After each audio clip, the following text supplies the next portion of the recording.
17 दिसंबर 2025 को मध्य प्रदेश की राजधानी भोपाल स्थित विधानसभा परिसर में आयोजित विधानसभा के एक दिवसीय विशेष सत्र एवं विधानसभा के 7 दशकों की यात्रा प्रदर्शनी के उद्घाटन अवसर पर मुख्यमंत्री डॉक्टर मोहन यादव ने कहा कि यशस्वी प्रधानमंत्री के नेतृत्व में देश ने वर्ष 2047 तक विकसित भारत के निर्माण का संकल्प लिया है कि अमृत काल केवल भविष्य का सपना नहीं बल्कि वर्तमान में सशक्त निर्णय, सेवा और विकास के माध्यम से उसे साकार करने का अवसर है। मुख्यमंत्री ने कहा कि मध्य प्रदेश विधानसभा की स्थापना से लेकर आज तक की 1956 से 2025 तक की गौरवशाली संसदीय यात्रा प्रदेश की लोकतांत्रिक मूल्यों, जन आकांक्षाओं और विकास के संकल्प को दर्शाती है। इस अवसर पर आयोजित प्रदर्शनी में विधानसभा के ऐतिहासिक क्षणों, महत्वपूर्ण विधायी निर्णयों और लोकतंत्र को सुदृढ़ करने वाले प्रयासों का जीवंत चित्रण किया गया है। डॉक्टर यादव ने अभ्युदय मध्य प्रदेश विकास और सेवा के 2 वर्ष विषय पर अपने संबोधन में कहा कि बीते 2 वर्षों में राज्य सरकार में जन कल्याण, सुशासन, बुनियादी ढांचे, शिक्षा, स्वास्थ्य और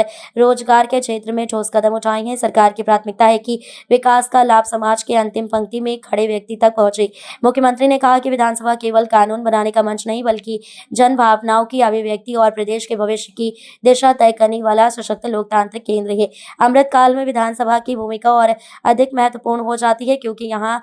लिए गए निर्णय आने वाली पीढ़ियों के जीवन को प्रभावित करेंगे। उन्होंने विश्वास व्यक्त किया कि जनप्रतिनिधियों, अधिकारियों और नागरिकों के सामूहिक प्रयासों से मध्य प्रदेश न केवल 2047 के विकसित भारत के लक्ष्य को प्राप्त करेगा बल्कि विकास, सेवा और सुशासन का आदर्श मॉडल भी बनेगा। हमारा 17 दिसंबर का ऐतिहासिक दिन है और खासकर यशस्वी प्रधानमंत्री ने जब आत्मनिर्भर भारत 2047 का सपना लेकर के पूरे देश को आगे बढ़ने का अमृत काल का आह्वान किया, ऐसे में हमारी विधानसभा में भी इस अमृत काल को लेकर के स्थापना दिवस पे कार्यक्रम बनाने का आपका परामर्श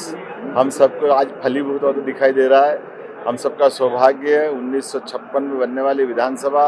और विधानसभा की वो सारी स्मृतियाँ इस विशेष सत्र के माध्यम से जीवंत हो रही है और लोकतंत्र की खूबसूरती, अपने विचारों का प्रवाह, चाहे आलोचना हो या हमारे पक्ष की बात हो, दोनों अपने सदन के अंदर बात विस्तारित रूप से करते हुए सकारात्मक भाव के आधार पर ये एक दिवसीय जो आयोजन किया गया, मैं माननीय विधानसभा अध्यक्ष जी को बधाई देना चाहूँगा, माननीय नेता प्रतिपक्ष जी को, माननीय संसदीय कार्य मंत्री जी को, जिनके कारण से आज ही हम ये माननीय महामहिम से अभी हमने प्रदर्शनी का शुभारंभ भी कराया और बहुत अच्छा लगता है जब अतीत की वो गौरवशाली यात्रा को अपने सामने भली एक तरह से पुनरावलोकन की स्थिति में आते हैं। मैं मान के चलता हूँ कि आज का ये सत्र का शुभारंभ भी सरकार के 2 साल के साथ ही जोड़ करके बीते 56 से लेकर आज तक की यात्रा दोनों का समेकित रूप से आगामी 2047 तक का जो प्लान बनाने की बात की गई है उसका एक लघु रूप भी दिखाई देगा और हम सब मिलकर के लोकतंत्र के इसी प्रकार की खूबसूरती के पलों को संजो करके आज के दिन भर अलग अलग वक्ताओं के माध्यम से